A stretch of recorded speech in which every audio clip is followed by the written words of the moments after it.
O seguinte, a gente volta a conversar sobre política e sobre a relação aí de representantes aqui do Paraná com essa nova configuração que se apresenta aí no comando do Congresso, em especial, obviamente, né, da Câmara dos Deputados. Agora ao vivo eu converso, eu e a Camila Andrade, com o deputado Reinhold Stefanes do PSB e também com o deputado Tadeu Venere do PT, e já começo perguntando ao deputado Stefanes, na visão dele, deputado, boa tarde para você. Primeiro, muito obrigada aqui para o senhor a participação à Jovem Pan. Qual é a leitura que é feita a respeito desse novo momento aí, né, do governo chegando com um Congresso e nova presidência? Travou? Será que travou? Deixa eu ver se ele está por lá.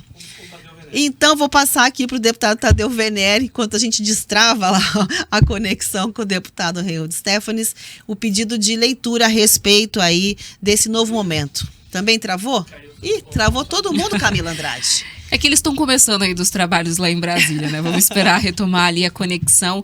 Mas é importante a gente ter essas visões aí, Rafa, desses parlamentares da bancada paranaense. É até interessante a gente analisar a própria bancada do Paraná, né? Porque a gente tem deputados de partidos muito diversos, que representam setores muito diversos. Olhando para as bancadas de outros estados, eu diria que a do Paraná é uma das mais representativas, assim, quando a gente olha para os setores realmente da economia, né? O Tadeu Venere, que é do Partido dos Trabalhadores, então base do governo federal, Reinhold Stefanes, que é do PSD, esse partido que tanto cresceu nas últimas eleições, justamente por conta do número de prefeitos que foram eleitos, não só aqui no Paraná, onde, claro, né, eles têm essa força, esse apoio do governador Ratinho Júnior, que foi reeleito com um percentual bastante expressivo. Agora sim a gente tem já a conexão com o Tadeu Venere?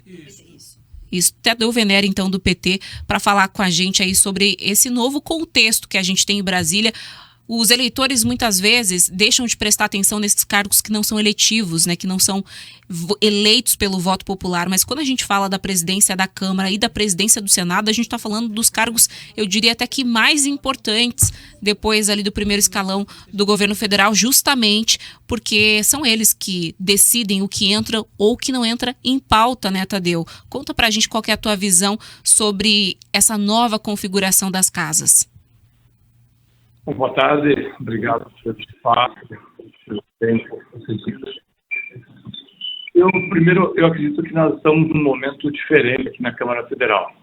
Né? Você está me ouvindo? Alô? Estamos ouvindo, sim. É que nós estamos vendo na tela aqui, por isso que eu estou perguntando, desculpe.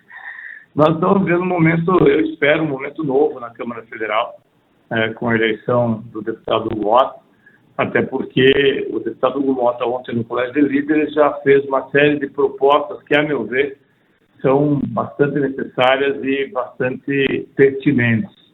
Uma delas é que nós tenhamos as sessões iniciando às 16 horas, coisa que aconteceu agora há pouco, nós estamos com a sessão iniciada já no plenário.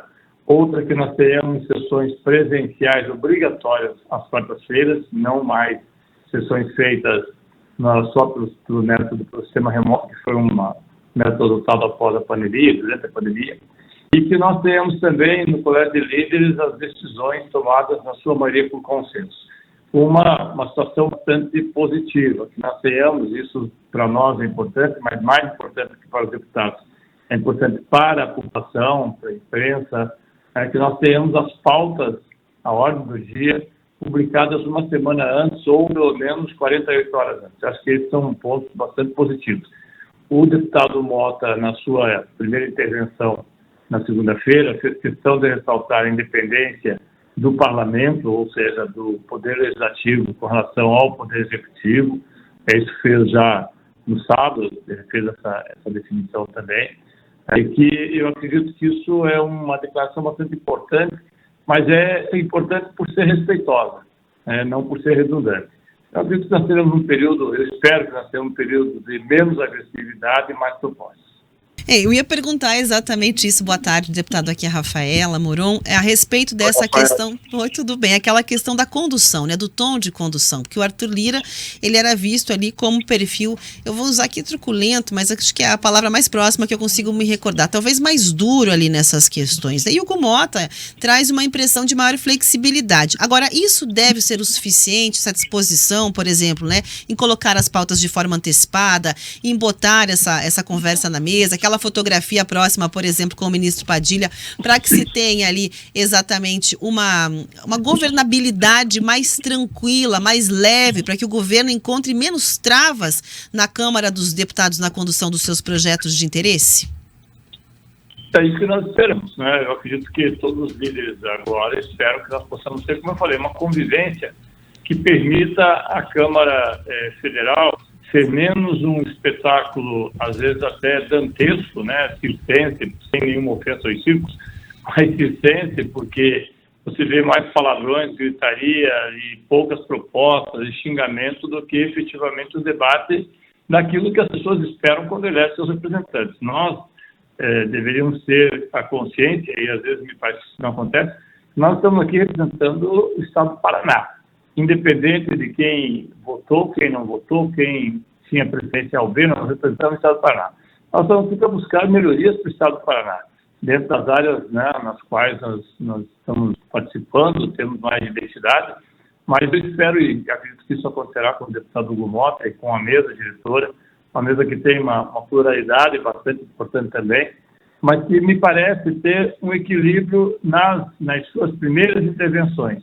Como se falou, eu acredito que o deputado Lira tinha uma postura diferente, talvez por ter sido o deputado que presidiu a Câmara durante a pandemia, que teve um processo de disputas muito duras aqui no início do governo Lula e no final do governo Bolsonaro, mas que muitas vezes nós tínhamos a absoluta sensação de quase abandono, né? Quando você olhava para o plenário às 8 horas da noite e não sabia se teria sessão ou não teria, quando tínhamos pautas que de forma extemporânea entravam para serem votadas, como foi o caso do PL, que permitia a pessoas que mesmo menores de idade que tivessem sido, ou que determinava que pessoas mesmo estupradas obrigatoriamente tivessem que ter os seus filhos ou as suas filhas, isso num contexto muito difícil de ser discutido e debatido na sociedade, não que tenha sido votado, mas foi o regime de urgência, assim como foram outras pautas, o marco temporal.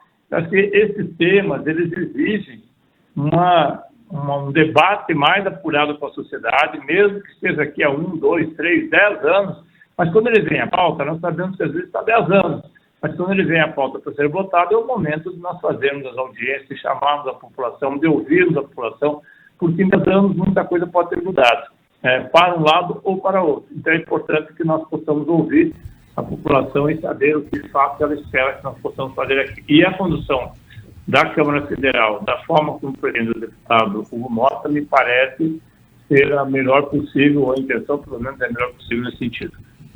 A gente tem uma característica ali do Arthur Lira também, porque a gente estava falando de um mandato que ficou entre uma mudança presidencial, né? Então existe sempre essa identificação com um ou com outro político, e eu acho que isso acaba também ficando bastante evidente na condução quando há essa transição. Não sei se esse é o ponto. Eu vou pedir aqui para ouvir também o Reinhold Stephens Jr., que é do PSD, e está junto com a gente debatendo essa mudança nos ares, digamos assim, de Brasília, né? Uma mudança importante. O Tadeu Venere, que é do PT, pontuou para a gente várias das questões que fazem com que o Hugo Motta tenha essa aceitação e essa votação tão expressiva que teve, né? Porque atende a demandas dos parlamentares. Eu queria, deputado, que o senhor dissesse se concorda com esses pontos, com essas melhorias que foram implementadas, entende esses pontos como melhorias ou não, e o que a gente pode, então, esperar dessa condução do Hugo Motta, porque nos bastidores, para a votação que levou então ele a esse cargo, ele conseguiu realmente fazer um consenso com as diferentes alas políticas, os espectros políticos. Isso vai ocorrer também durante o mandato? Boa tarde, Camila. Boa tarde, Rafaela, aos nossos ouvintes. Eu acredito muito que o Motta é habilidoso, que ele tem compromissos de independência do parlamento, de valorizar a democracia, mas principalmente de colocar pautas importantes para o Brasil para serem votadas. Uma delas que foi combinado para apaziguar o Brasil é a questão da anistia, para que os deputados e depois os senadores votem e decidam sobre isso. Porque hoje há uma perseguição, um absurdo muito grande que ocorre com quem foi se manifestar naquele dia. Os vândalos têm que ser punidos. Mas um exemplo, aquela senhora Débora, mãe de 2 crianças, que nem entrou dentro de um local, só colocou batom, perdeu o mané, 18 anos de cadeia, isso é uma vergonha. E sobre esse aspecto, o Gumota está comprometido em pautar. Agora, o Senado, boa tarde, deputado, tudo bem? O Senado já trouxe sinalizações ali de que a polarização não leva a nada. Esse foi o discurso do Alcolumbre, né? E teria ali um desenho de tentar diminuir esse tom de polarização política. Dentro da Câmara dos Deputados, o senhor percebe que, digamos, esse clima mais harmonioso, mais equalizado ali na condução também deve encontrar eco dentro do campo político? Agora há pouco a gente trouxe, inclusive, uma própria fala, né, do secretário Ricardo Barros, que está retornando também a Brasília, falando sobre esses ecos de polarização quando se fala em condução de projetos estratégicos para o Brasil e governabilidade. O senhor vê uma mudança nesse cenário ou não? Mesmo com esse discurso no Congresso, as questões devem seguir bastante polarizadas, pelo menos até 26. A situação vai ficar polarizada. Daqui a 1 ano e 9 meses acabou a eleição. E a tendência é aumentar a polarização. E esse é um tema que não apazigua. Esse é um tema que divide o Brasil. Você não pode ter pessoas que foram lá se manifestar com bandeiras, com Bíblia, apenas querendo bem, serem presas a 20 anos de cadeia. Só um mau caráter pode defender isto. Na realidade, essas pessoas têm que ser individualmente pelo que fizeram. Quebrei um vidro, vai ser preso. Fez alguma coisa mais grave, vai ser punida. Mas a grande maioria estava lá pelo bem. Foi envolvida num assunto que não lhes dizia respeito, de quebradeira. Mas na questão da governabilidade, por exemplo, desculpe, na questão da governabilidade, por exemplo, né, com essa chegada, o senhor entende que a oposição ainda, né, deve seguir ali marcando o território e a negociação para o governo deve seguir muito complicada na questão da condução de pautas de interesse, mesmo com aqueles partidos que têm ministério no governo? Olha, eu escutei o meu presidente, o Kassab, falar. Ele está muito satisfeito com as condições do governo. E ele é alguém moderado, pragmático, alguém que tem boas intenções pelo Brasil. E nós temos 3 ministros no governo. Na minha posição, o meu partido tem o ministro da Agricultura, tem o ministro das Minas e Energias e o da Pesca. E o partido se comporta apoiando projetos que eles acham importantes para o país. Isso vai continuar, mas a tendência é de que cada vez mais se esvazie esse apoio se a condição continuar nesse sentido de um arcabouço fiscal fraco. Nós estamos tendo problemas de déficit público em todas as empresas estatais. Nós temos, o governo quer botar aqui pautas muito polêmicas, como novamente censurar as redes sociais e tantas outras coisas que não ajudam o país. O arcabouço fiscal passou pela Câmara dos Deputados e também pelo Senado, né? Quando a gente fala... Foi muito fraquinho, vai vir alguma coisa. Pois essa é até uma dúvida, assim, que eu acho que é de todo brasileiro, né? Quando a gente fala sobre... E agora há pouco a gente também criticou a questão da reforma fiscal que foi feita, né? Esses textos, quando eles chegam às casas, eles acabam sendo debatidos e por mais que a gente não tenha o lobby regularizado aqui no Brasil, a gente sabe, né? Sofre o lobby, a pressão de diversos setores, então há muitas modificações e às vezes o resultado não é aquele que é esperado, não chega ao objetivo de fato que se tinha pensado, né?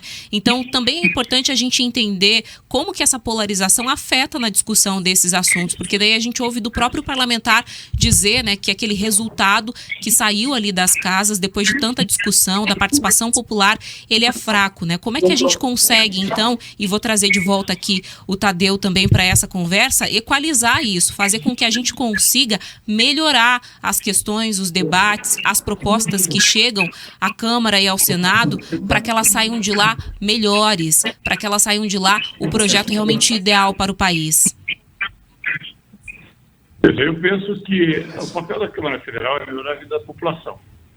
Acho que nós temos aqui uma função que é melhorar a vida da população dentro dos projetos que nós votamos. E é claro que, como disse aqui também o presidente da Câmara, quanto mais polarização tiver, maior vai ser a dificuldade para que nós possamos aprovar projetos que de fato interessam a população.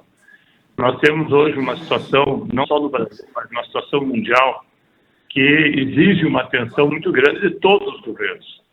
De todos os governos. Ontem mesmo, eu acredito que todos acompanharam a situação do Canadá e México com relação aos Estados Unidos, e a relação também, me parece que aqui hoje eu vi uma entrevista muito prudente do líder da Frente Parlamentar da Agricultura, o deputado Pedro Lupion, do Paraná, com a preocupação que nós não tenhamos nenhum tipo de aresta para não termos depois na sequência um benefício, por exemplo, da China comprando mais soja dos Estados Unidos e um prejuízo para a agricultura brasileira que tem uma grande quantidade, talvez mais de 60% das suas trocas comerciais, das suas vendas comerciais para a China.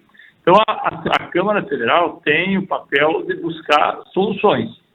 Ela tem o papel de buscar soluções. Isso não impede que haja um debate ideológico, isso não impede que haja posições diferentes, mas eu acredito, como eu falei no início, que passados os 2 primeiros anos, alguns debates estão extremamente desgastados e que virão para cá, virão polêmicas, certamente virão polêmicas. Nós temos temas que ainda estão para serem votados, como é o marco temporal, como é o projeto da redução da maioridade que alguns tentam aprovar dentro de comissões, como é o projeto que está aqui, como eu falei antes, que determina que as mulheres, mesmo aquelas que sejam estupradas, mesmo aquelas que tenham menos de 14 ou 15 anos, se grávidas, tenham seus filhos.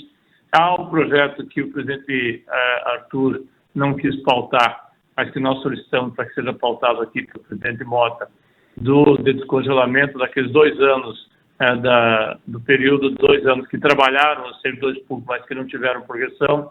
E há um projeto polêmico, que é o projeto da anistia, que também será pautado numa decisão do Colégio de Líderes, ou não será pautado.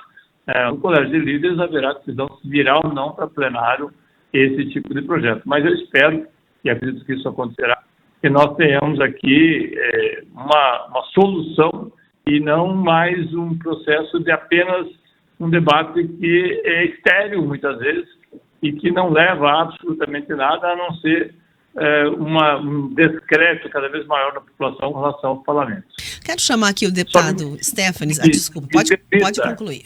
Me permita só. Há um tema que tem que ser votado aqui, obrigatoriamente, eu acredito que será votado, que é agora a continuidade, falei hoje, inclusive, com o deputado Reginaldo, que foi o relator da primeira parte da reforma tributária, que é a reforma tributária agora que envolve a isenção até R$5.000, né, para que nós não tenhamos a cobrança de imposto de renda, que envolve também os super salários, ou seja, salários de 3 segmentos de servidores públicos, que representam um pouco mais de 2%, que são justamente o Judiciário, o Ministério Público, os tribunais e as próprias Forças Armadas. É preciso que nós enfrentemos esse debate. Nós não podemos ter um juiz, um promotor, um desembargador, sem entrar no mérito da função, recebendo 200, 300, 500 mil reais, R$1 milhão, e a maioria absoluta da população, né, com um olhar de descrédito, porque a impressão que dá é que o poder público não serve, ou serve para pouco, ou não serve para muita coisa. E é o contrário. Nós temos que ter um Estado bem estruturado, mas um Estado que tenha equidade, e que tenha essa equidade para todos os seus servidores, inclusive com os benefícios, mas também com as punições, quando necessárias, para todos os servidores. Nós não podemos mais ter um juiz, um desembargador ou um promotor que, se cometer uma infração, seja leve ela ou pesada, e no caso de ser pesada, ao invés de ser punido, demitido e perder o seu cargo, é aposentado compulsoriamente. Ou no caso das Forças Armadas, se você comete um crime, você é exonerado e fica a sua família recebendo pensão como se de fato você fosse morto. Essas coisas vão criando aos olhos da população um descrédito muito grande. Eu espero que o Congresso enfrente, a Câmara e o Senado enfrente esse debate e nós possamos dar uma solução adequada a ele. Agora são Obrigado. 4h54. Obrigada, deputado Tadeu. A gente está chegando aqui à reta final do programa. O tempo é curto, mas naturalmente preciso ouvir também aqui o deputado Stefanes no contraponto dessa visão. A gente já entendeu quais são as pautas prioritárias de ambos os pontos de vista ali, né? O termômetro também da questão da polarização, mas eu preciso perguntar também ao deputado Stefanes a questão da representação do Paraná, porque a gente já ouviu aqui o deputado Tadeu falando, né, sobre essa representação e o trabalho feito na Câmara com foco aqui no Paraná. Então também gostaria que o deputado Stefanes trouxesse a visão, né, de como deve ficar essa representação do Paraná em Brasília diante desse ajuste, dessa mudança que chega por lá. Olha, eu queria reforçar que a questão dos super salários e também a imposto de renda para quem ganha até R$5.000 é pacífica entre oposição e governo. É só colocar na pauta que vai ser aprovada com 100% dos votos de todos os deputados do Paraná e do Brasil. A questão é só de colocar na pauta. Então isso é importante, eu concordo e eu quero que aconteça. O Paraná tem o Paraná tem deputados preparados na agricultura, na área da indústria, nas questões de proteção animal, nas questões das mais diversas áreas. E é uma bancada, de modo geral, muito trabalhadora e aguerrida. Eu tenho certeza que essa composição com Hugo Mota, e mesmo com o Paraná é um dos estados mais atuantes, tanto que, mesmo sendo apenas 30, estamos sempre presidindo comissões importantes do Congresso, sempre presidindo frentes parlamentares importantes, e olha que nós somos numericamente muito poucos diante dos 513 deputados do Brasil. Na sua bancada, pode ter certeza os paranaenses que nós temos lutado pelo melhor. Muito obrigada, quero agradecer imensamente aqui aos dois deputados que conversaram com a audiência da Jovem Pan News, Tadeu Venere, deputado Stefanes, muito obrigada, o espaço está sempre aberto aqui na Jovem Pan para discussões de relevância para o Paraná e para todo o país.